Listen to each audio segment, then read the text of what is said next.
Every time you tap send on a message or, render a frame in a video game, you are actually triggering this microscopic sequence of billions of electrical switches. Yeah, it's completely chaotic under the hood. Right. And modern programming languages, they go to really great lengths to hide that chaotic reality from you. They wrap the hardware in these comfortable abstractions. Managing memory automatically, presenting data as high-level objects, all that stuff. Exactly. But C programming, it kind of just hands you the live wire. It really does. So welcome to today's deep dive. Our mission today is to explore the architecture of C programming data types.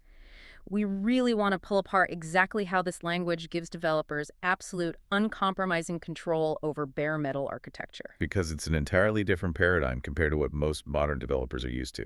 Yeah, you're not just asking the computer to do something. No. When you write in C, you are acting as the ultimate micromanager of the system's memory allocation and processor cycles. Which is wild. And to map this out for you today, we are pulling from a really detailed technical guide titled The Architecture of C Programming Data Types. Right, alongside this amazing architectural diagram that visualizes the whole ecosystem. Yeah, the visual is so cool. It uses the structure of this glowing tree, and it's rooted directly into a motherboard. It shows how these simple foundational memory blocks at the bottom grow into really complex, high-level concepts at the top. It's a great roadmap for how C operates. So we're going to use that structural progression as our guide today.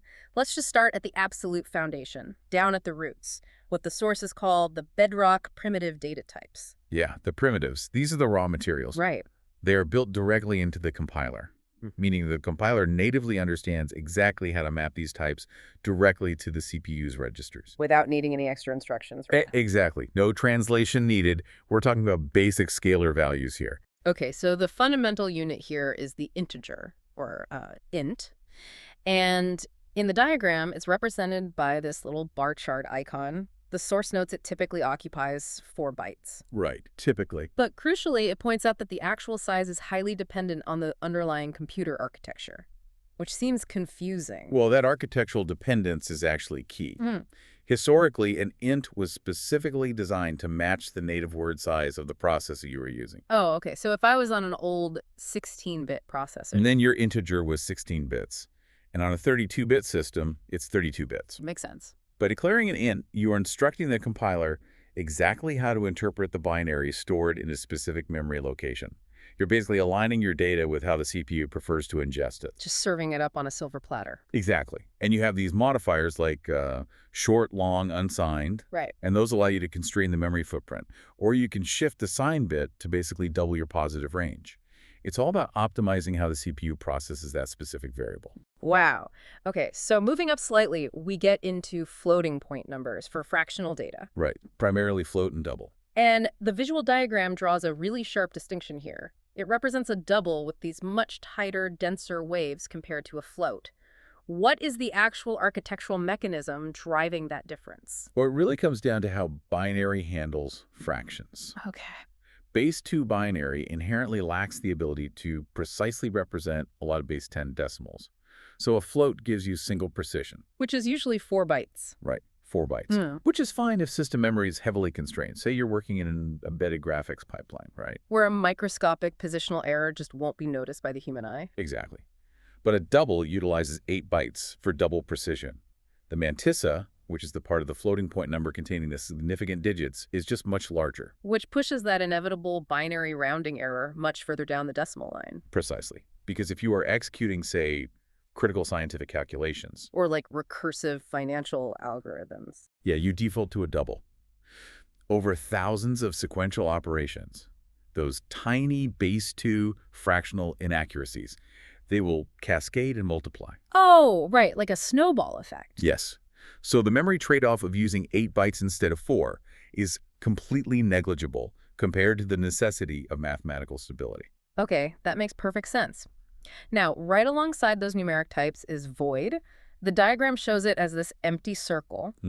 A type explicitly representing the total absence of type. Right. It's used as a signal mainly to define functions that don't return a value or take parameters. Right, to prevent unintended conversions. Exactly. But I want to skip ahead slightly to the final primitive type, because this one requires some scrutiny. Oh, the character type. Yeah, the character type, or char, Yep. represented by an A and a byte icon in the image. So the text guide states, and I'm paraphrasing here, the char type is fundamentally a 1-byte integer. Wait, how can a text letter actually be a number? From a modern perspective, isn't that a massive limitation? Like if C has no concept of a built-in string as a primitive type, doesn't that force you to constantly reinvent the wheel when you're just trying to process text?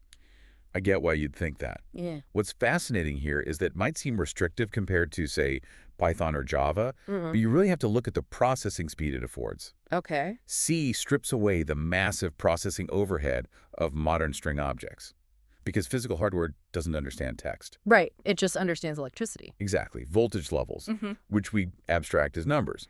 So by utilizing the ASCII encoding standard, C just treats every single letter as a numeric value. Making it intrinsically numeric at the hardware level. Yes. And because of that, you can perform raw bit-level math on text streams. Wait, math on words? Yeah. If you want to shift a lowercase letter to an uppercase one, you don't call some heavy built-in string manipulation method that has to go and allocate new memory. You simply subtract a specific numerical offset. In ASCII, it's usually 32. You subtract that from its value. Just minus 32. Yep. The CPU executes that subtraction in a single clock cycle. It makes processing massive continuous streams of text just incredibly fast.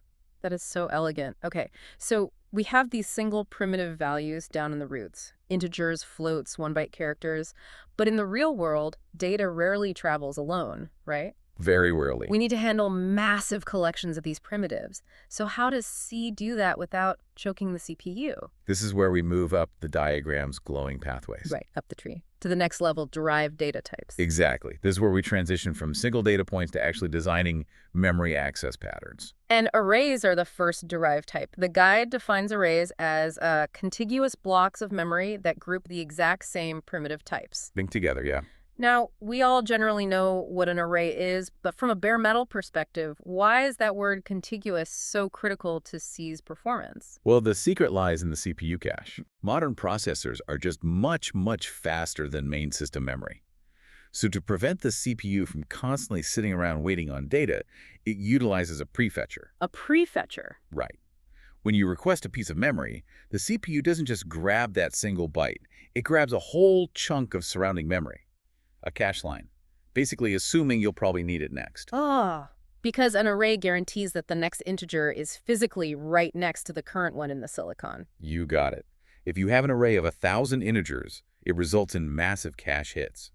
The CPU can fly through that entire sequence using simple pointer arithmetic without ever stalling to fetch from main memory. That's incredibly fast. It is. This is why arrays are heavily utilized for sequential data, like fast traversal of hardware sensor readings or mathematical matrices. But there is a catch here, isn't there? The text mentions C doesn't natively check array bounds. Oh, no. It definitely doesn't. So if I have an array of 10 integers and I tell C to write to the 11th position, I mean, a modern language would throw an error, right? It would stop me. Usually, yes.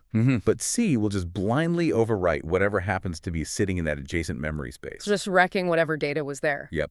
Which is the core philosophy of C speed over safety. Wow. The compiler assumes you know exactly what you are doing. Adding bounds checking would require the CPU to execute a comparison operation every single time you access the array. Which slows everything down. Exactly.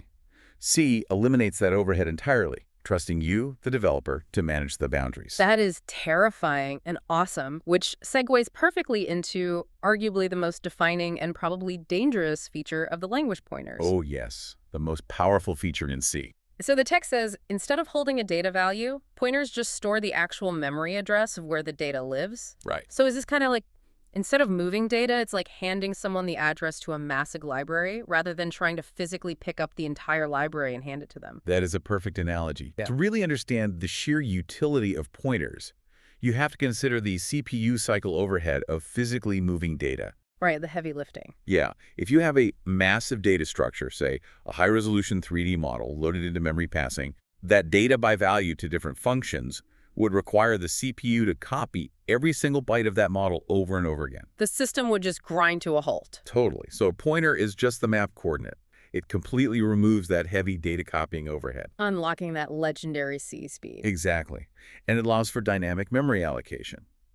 But the source material highlights that pointers extend far beyond just passing variables. You also have function pointers. Pointing to a block of executable logic instead of a data value. Yes, shown as gears in the diagram. You can actually pass the address of a function as an argument to another function. Oh, wow. It allows for this dynamic, event-driven architecture, like writing custom hardware interrupt handlers. The program can literally decide at runtime which block of code to execute simply by swapping a memory address. But again, zero safety nets. The text warns heavily about catastrophic memory leaks. Like if you allocate a massive block of memory dynamically, and then your program loses the pointer to that address. The memory is gone. Just gone. Yep. The system will not invoke a garbage collector to clean it up for you.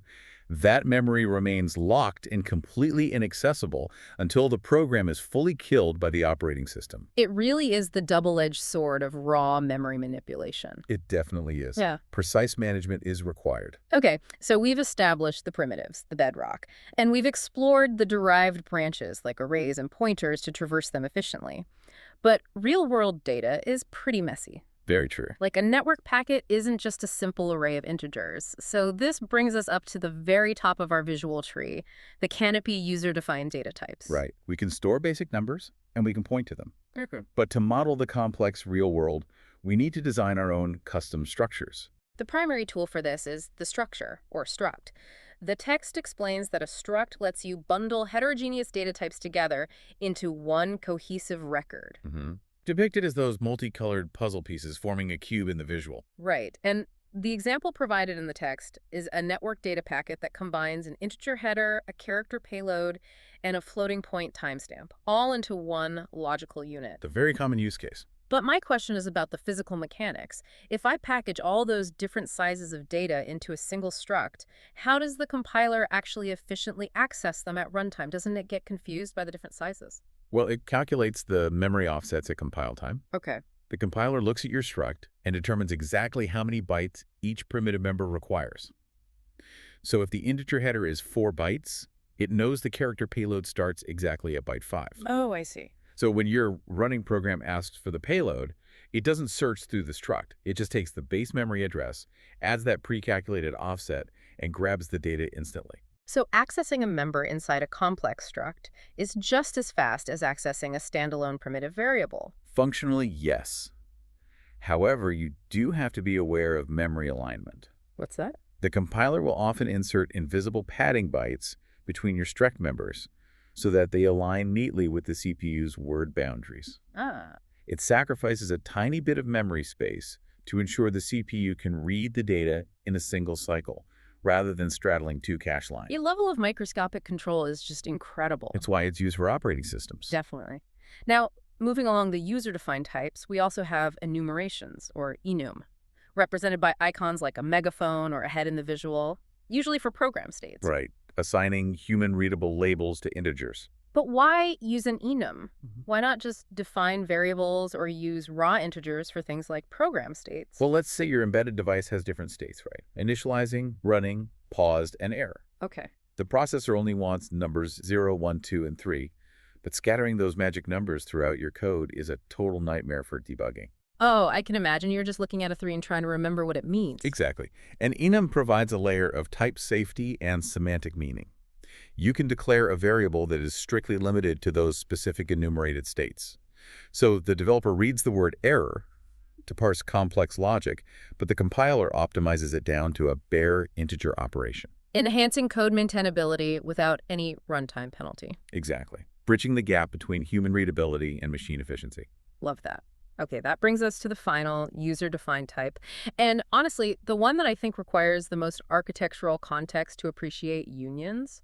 Unions. According to the guide, a union behaves syntactically like a structure, but there is a massive difference in how it handles memory. A huge difference. The diagram depicts it as shapes swapping the exact same space. The text says a union shares the exact same memory space for all of its internal members. Its total size is dictated only by its single largest element. So here's where it gets really interesting.